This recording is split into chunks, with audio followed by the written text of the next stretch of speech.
Dear students, most welcome to my YouTube channel EPN Chemistry by Dhananjay दीप। आज हम class 12th chemistry के biomolecules, जिससे बहुत अच्छे क्वेश्चंस आते हैं, इससे आप थोड़ा सा इसमें मेहनत कर दें तो क्वेश्चंस को अटेम्प्ट कर सकते हैं और बहुत अच्छे मार्क्स आप प्राप्त कर सकते हैं इससे। तो आज हम बायोमॉलिक्यूल्स के विषय में डिस्कस करेंगे। तो अगर आप लोग जो है हमारे चैनल को सब्सक्राइब नहीं किए हैं तो सब्सक्राइब कर लीजिए, लाइक और शेयर करते रहें। अदर स्कूल के भी कोई भी बच्चे हों, किसी भी कॉलेज के बच्चे हों, हम सभी टीचर्स से भी निवेदन करेंगे कि किसी भी कॉलेज के बच्चे हों, उनको जो है हमारे यूट्यूब चैनल के बारे में आप लोग, अगर बच्चे आपके कांटेक्ट में हैं तो ज़रूर बताएं, जिससे वो भी इसका लाभ ले सकते हैं, लाभ लें और बोर्ड के एग्ज़ाम्स में बहुत अच्छे मार्क्स और विभिन्न कॉम्पिटिशन्स में भी बहुत अच्छे मार्क्स ला सकते हैं। तो स्टूडेंट्स, जिस वीडियो के नीचे क्लास 12th लिखा रहे वो क्लास 12th लेवल का है, जिस वीडियोज़ के नीचे 11th क्लास लिखा रहे वो क्लास 11th के लिए है, और जिनके लिए पीजीटी केमिस्ट्री लिखा रहा है तो वो पोस्ट पीजीटी के प्रिपरेशन करने वाले स्टूडेंट्स के लिए होता है। तो चलिए आज हम जो है बायोमॉलिक्यूल्स के विषय में स्टडी करते हैं। तो सबसे पहले स्टडी स्टार्ट करने से पहले हम पूर्व की बात आपको बताते हैं कि आप सभी लोग नोटबुक और पेन ज़रूर लेकर के हमारे साथ बैठें, जिससे जो चीज़ें हम बताते हैं उसको आप नोट्स भी कर सकते हैं, और वीडियोज़ हमारे चैनल पर पड़े रहेंगे। फिर भी आप जब उसको नोट करेंगे, बार बार लिखेंगे, तो बहुत अच्छी प्रिपरेशन आप कर सकते हैं और बहुत अच्छे मार्क्स ला सकते हैं। तो आज हम स्टूडेंट्स स्टडी करेंगे बायोमॉलिक्यूल के विषय में।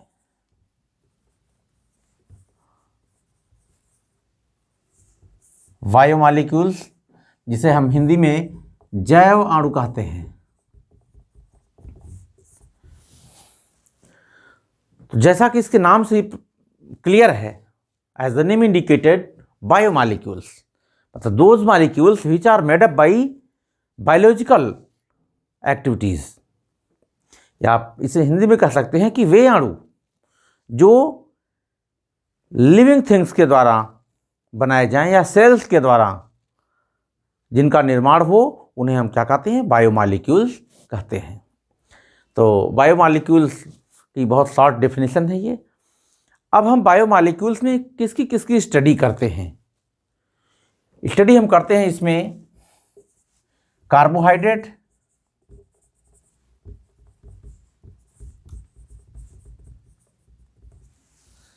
कार्बोहाइड्रेट्स, प्रोटीन्स,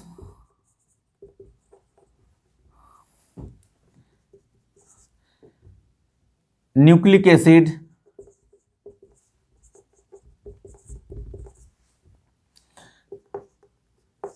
लिपिड्स,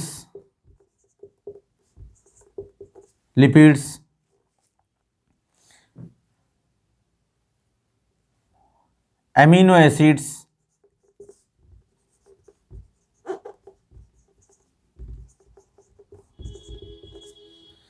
ETC, और भी बहुत सारे बायोमॉलिक्यूल्स हैं जिनका हम यहाँ पर स्टडी करते हैं। इसमें जो फर्स्ट पार्ट है कार्बोहाइड्रेट, तो आज हम कार्बोहाइड्रेट के विषय में स्टडी करेंगे और देखते हैं कि कार्बोहाइड्रेट क्या जो है होता है। तो और बाकी को हम बारी बारी से स्टडी करेंगे। हम पहले कार्बोहाइड्रेट को ले चलते हैं। यहाँ पर जो शब्द है कार्बोहाइड्रेट्स,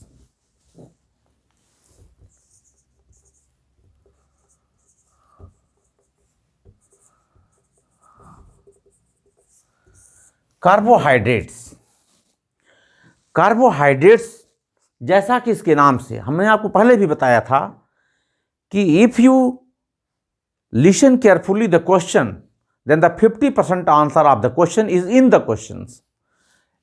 इसके नाम को अगर हम देखें तो इसमें the word carbohydrate is made up by 2 words, carbo and hydrates. Carbo means carbon और हाइड्रेट्स जो होता है वो वाटर को कहा जाता है। वाटर को कहा जाता है। तो ये जो है आपका कार्बो अर्थात कार्बन का हाइड्रेट्स,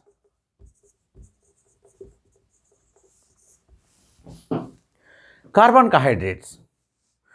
लेकिन आपको यहां पर ये डेफिनेशन, ये जो चीजें हैं ये थोड़ा सा हट करके हैं, क्योंकि जो हाइड्रेट्स होते हैं ये जनरली हाइड्रोलाइज हो जाते हैं, जल अपघटन हो जाता है जितने भी हाइड्रेट्स होते हैं मैक्सिमम का। लेकिन यहाँ पर ये जो हाइड्रेट्स हैं इनका जल अपघटन या हाइड्रोलिसिस नहीं होता है, तो इन्हें हम कार्बन के हाइड्रेट्स के रूप में सही परिभाषा हम नहीं मानते हैं इसकी। तो इसकी जो एग्जैक्ट परिभाषा है वो हम बताने का आपको प्रयास कर रहे हैं कि कार्बोहाइड्रेट्स क्या होते हैं। तो आप कह सकते हैं कि carbonyl compounds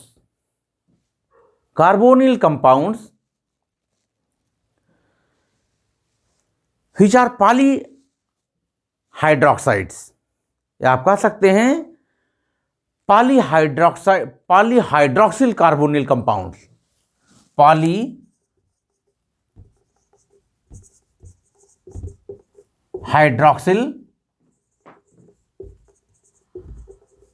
carbonyl compound, polyhydroxyl carbonyl compounds having minimum one asymmetric carbon atom, having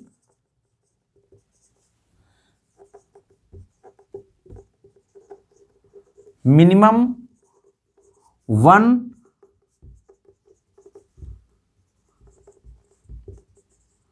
asymmetric carbon atom. या आप कह सकते हैं कि वे पॉलीहाइड्रोक्सिल कार्बोनिल यौगिक जिनमें कम से कम एक एसिमेट्रिक कार्बन हो। कह सकते हैं कि वे पॉलीहाइड्रोक्सिल कार्बोनिल कंपाउंड जिनमें कम से कम एक एसिमेट्रिक कार्बन हो, उन्हें हम कार्बोहाइड्रेट कह सकते हैं। अब यहां पर एक शब्द आया है एसिमेट्रिक कार्बन एटम। यह भी पूछा जाता, कभी कभी चेन बना दिया जाता है और पूछा जाता है कि इसमें नंबर ऑफ एसिमेट्रिक कार्बन। तो एसिमेट्रिक कार्बन को हम बताते हैं कौन सा कार्बन होता है। जनरली देखेंगे एसिमेट्रिक कार्बन जहां पूछा जाता है, एसिमेट्रिक कार्बन के ऊपर स्टार लगा होता है। ये एसिमेट्रिक कार्बन को इंडिकेट करने के लिए लगाया जाता है। तो एसिमेट्रिक कार्बन क्या होते हैं, तो बहुत सिंपली आप जान सकते हैं एसिमेट्रिक कार्बन के विषय में। एसिमेट्रिक कार्बन वे कार्बन होते हैं जिनकी 4 वैलेंसीज डिफरेंट एटम्स या डिफरेंट ग्रुप के द्वारा पूरी होती हैं। जैसे अगर एक ए के द्वारा पूरी हो रही है तो दूसरा बी, सी, डी, चारों जो वैलेंसीज हैं वो डिफरेंट एटम्स हों या डिफरेंट ग्रुप्स हों, या कुछ एटम्स हों कुछ ग्रुप्स हों। जैसे यहाँ पर हम कार्बन ले लेते हैं, यहाँ पर Cl ले लें और यहाँ पर CS, यहाँ पर NH2 ले लें, यहाँ पर OH ले लें और यहाँ पर Br ले लें। तो आप देख रहे हैं कि इसकी 4 वैलेंसीज, 2 एटम्स के द्वारा और 2 ग्रुप्स के द्वारा अलग अलग, सभी 4 वैलेंसीज अलग अलग उससे हैं, पूरी हो रही हैं। तो इसलिए ये कार्बन एसिमेट्रिक होगा। अगर यही 2 वैलेंसीज सिंगल एटम के द्वारा पूरी होती तो ये सिमेट्रिक कार्बन नहीं होता है। तो इसलिए कार्बोहाइड्रेट में क्या होना चाहिए, ये पॉलीहाइड्रोक्सिल कार्बोनिल कंपाउंड्स होते हैं, इनमें कम से कम एक एसिमेट्रिक कार्बन का होना आवश्यक है, उसे ही हम कार्बोहाइड्रेट कहते हैं। जो मेनली जो है कार्बोहाइड्रेट के जो एम्पिरिकल फार्मूला होता है, मूलानुपाती सूत्र होता है, CH2O होता है, और इनका जो जनरल फार्मूला होता है CnH2OY, CX कर लें, CX और H2OY। बट इनके जो एम्पिरिकल फार्मूला हैं यही फॉर्मेल्डिहाइड का भी होता है। इनके जो जनरल फार्मूले होते हैं ये बहुत सारे और कंपाउंड्स के भी होते हैं, इसलिए इसको हम एग्जैक्ट इनके जो मूलानुपाती सूत्र या जनरल फार्मूला नहीं मानते हैं इसका हम। तो अब ये आपको कार्बोहाइड्रेट के विषय में थोड़ा सा ये था। अब आपको हम बताते हैं कि जो कार्बोहाइड्रेट्स में हमने आपको बताया कार्बोनिल कंपाउंड्स, तो कार्बोनिल कंपाउंड्स में दो प्रकार के कार्बोनिल कंपाउंड्स मोस्टली एक तो होते हैं, दोनों में C double bond O group होता है।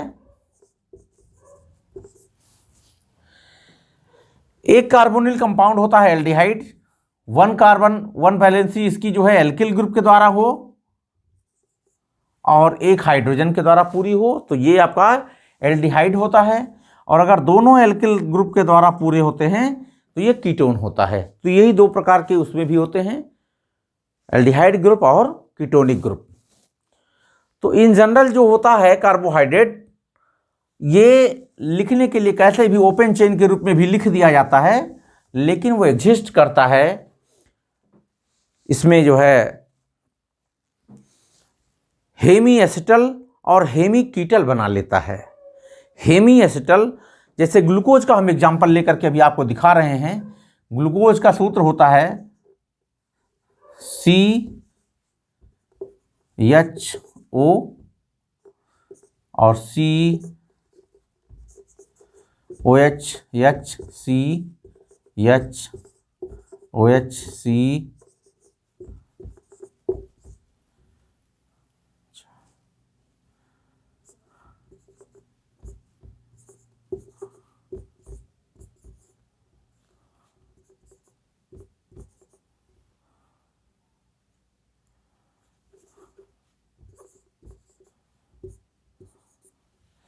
ये देखिए 1 2 3 4 5 6, ये ग्लूकोज का सूत्र है। यहां पर एल्डिहाइडिक कार्बन है ये, और इसमें 4 कार्बन 1 2 3 4, ये 4 के चारों एसिमेट्रिक हैं, चारों कार्बन एसिमेट्रिक हैं, देख भी सकते हैं।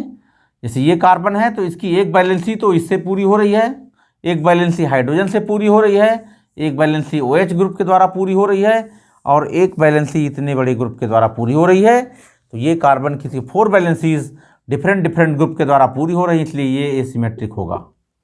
ऐसे ये भी एसिमेट्रिक होगा, ये भी एसिमेट्रिक होगा, और ये भी एसिमेट्रिक होगा। तो ग्लूकोज के जो 4 कार्बन हैं 2 3 4 5 जो कार्बन हैं, ये एसिमेट्रिक कार्बन होते हैं। अब हम आपको बता रहे थे, ये तो ओपन चेन के रूप में लिखा गया है ग्लूकोज, लेकिन हमने आपको बताया कि एग्जिस्ट किस रूप में करते हैं, ये हेमी एसिटल बना लेते हैं, अर्थात जितने एल्डिहाइड हैं वो हेमी एसिटल के रूप में एग्जिस्ट करते हैं, और जितने कीटोन्स होते हैं वो हेमी कीटल के रूप में, अर्थात ये कंपाउंड होगा यहाँ पर OHHCOH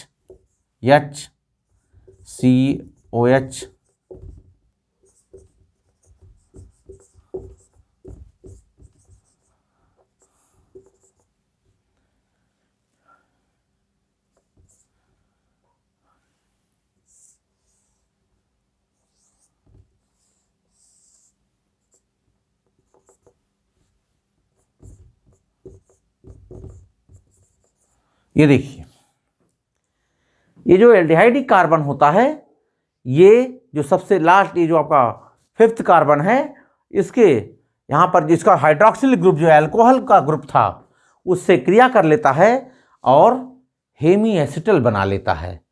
इसी तरीके से कीटोन जो होगा वो अल्कोहल के साथ क्रिया करके, अल्कोहलिक ग्रुप के साथ क्रिया करके क्या बना लेता है, हेमी कीटल बना लेता है। तो ये इस रूप में, ये रियल फॉर्म है ग्लूकोज का, इस रूप में एग्जिस्ट करता है ग्लूकोज। ऐसे ही फ्रक्टोज भी। तो ये जो आपके कार्बोहाइड्रेट्स हैं, इसके जो यूनिट्स होते हैं, जो मोनो यूनिट्स हैं, वो एल्डिहाइडिक जो होंगे वो हेमी एसिटल के रूप में एग्जिस्ट करते हैं रियली, और जो कीटोनिक होते हैं वो हेमी कीटल के रूप में एग्जिस्ट करते हैं। ये आपका ये हेमी एसिटल है, चूंकि यहाँ पर एल्डिहाइडिक ग्रुप है तो हेमी एसिटल बना रहा।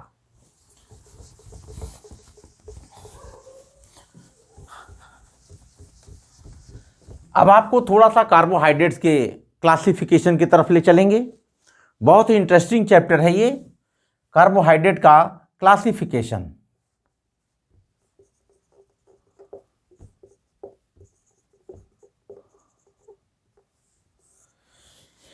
क्लासिफिकेशन में सबसे पहले कार्बोहाइड्रेट को दो पार्ट में डिवाइड किया गया है। कौन कौन सा पार्ट है? पहला है शुगर्स और दूसरा पार्ट है नॉन शुगर्स। शुगर क्या होते हैं? जो वे कार्बोहाइड्रेट जो मीठे होते हैं उन्हें हम शुगर कहते हैं, और जो नहीं मीठे होते हैं उन्हें हम नॉन शुगर्स कहते हैं। तो ये आपके दो पार्ट हैं कार्बोहाइड्रेट के, शुगर और नॉन शुगर। अब ये जो शुगर होते हैं इनको भी और पार्टों में तोड़ा गया है, शुगर्स को। इसमें मोनोसैकराइड्स और ओलिगोसैकराइड्स। शुगर जो होते हैं ये होते हैं आपके मोनोसैकराइड और होता है ओलिगोसैकराइड। तो जैसा कि नाम से स्पष्ट है, मोनोसैकराइड्स। मोनो मीन्स होता है एक, अर्थात ये ऐसे सैकराइड्स होते हैं, मोनोसैकराइड्स या मोनोसुगर्स कह सकते हैं आप इनको, ओलिगोसुगर्स कह सकते हैं। तो ये वे शुगर होते हैं जो जिनका हाइड्रोलिसिस नहीं हो पाता। इनका जो है हाइड्रोलिसिस नहीं होता है। जैसे ये ग्लूकोज हो गए, फ्रक्टोज हो गए, ये सभी क्या हैं? ये मोनोसैकराइड्स हैं। ये मोनो यूनिट में है ही।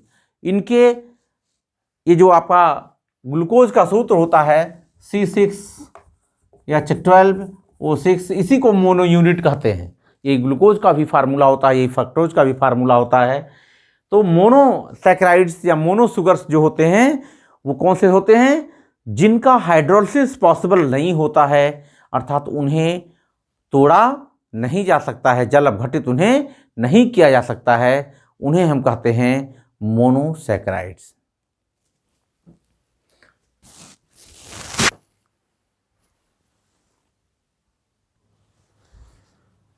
तो ये आपके मोनोसैकराइड्स जितने भी हैं, ये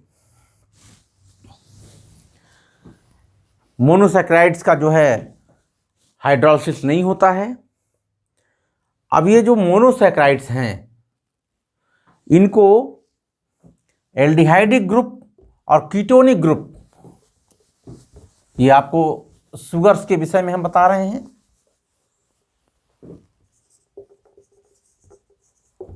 शुगर्स में मोनोसैकराइड्स,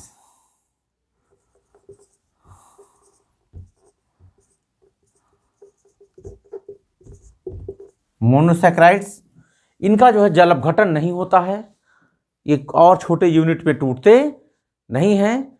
ये आपस में मिल करके बड़े कार्बोहाइड्रेट का निर्माण करते हैं, इसलिए इन्हें मोनो यूनिट्स भी कहते हैं, एकलक कहते हैं इनको। ये बहुलीकृत भी हो जाते हैं। तो जो ये मोनोसैकराइड्स होते हैं इनमें कौन सा ग्रुप है? कार्बोनिल ग्रुप जो है एल्डिहाइडिक है,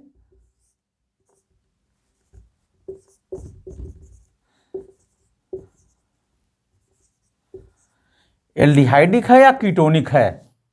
अगर इसमें मोनोसैकराइड में एल्डिहाइडिक ग्रुप प्रेजेंट है तो उसको कहते हैं एल्डोज शर्करा, और अगर उसमें कीटोनिक ग्रुप प्रेजेंट है तो उसको कहते हैं कीटोज शर्करा।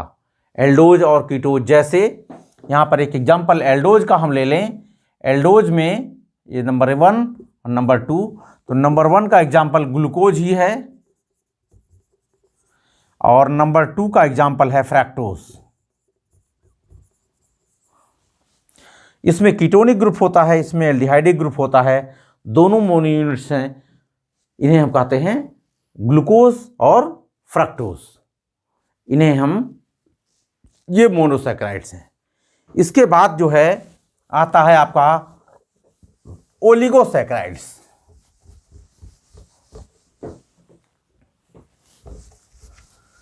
ओलिगोसैकेराइड्स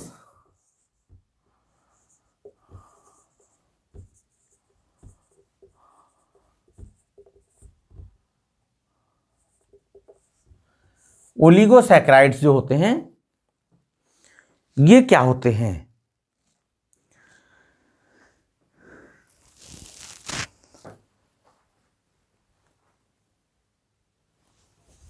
ये आपके ओलिगोसैकेराइड्स जो होते हैं इनका जल अपघटन करने पर, ओलिगोसैकेराइड का जब हम जल अपघटन करते हैं तो ये 2 से लेकर के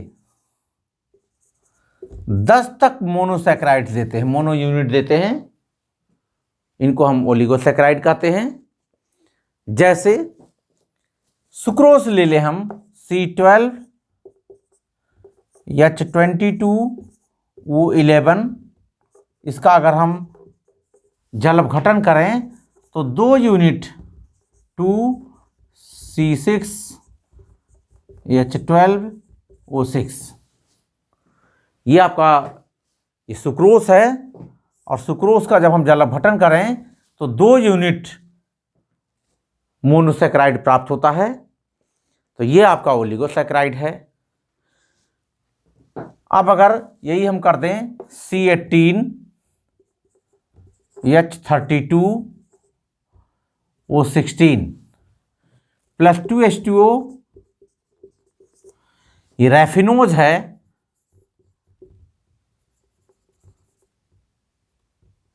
रैफिनोज, इसका हम जल अपघटन अगर करें तो यहां पर 3C6H12O6, 3 अणु मोनो यूनिट निकल गया यहां पर रैफिनोज का जल अपघटन करने पर।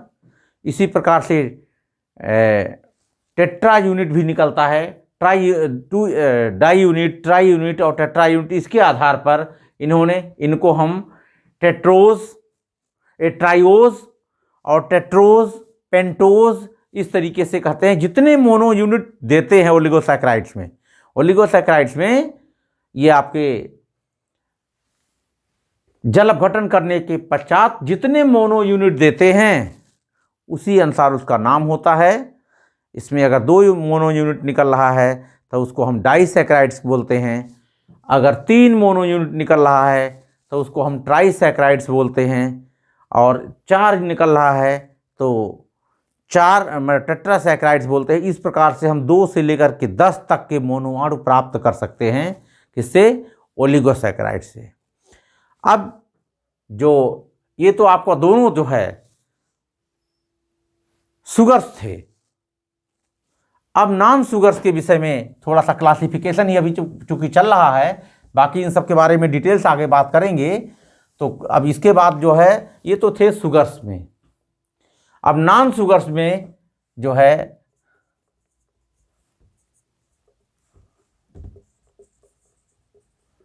नॉन सुगर्स में ये क्या है? पॉलीसैकेराइड्स।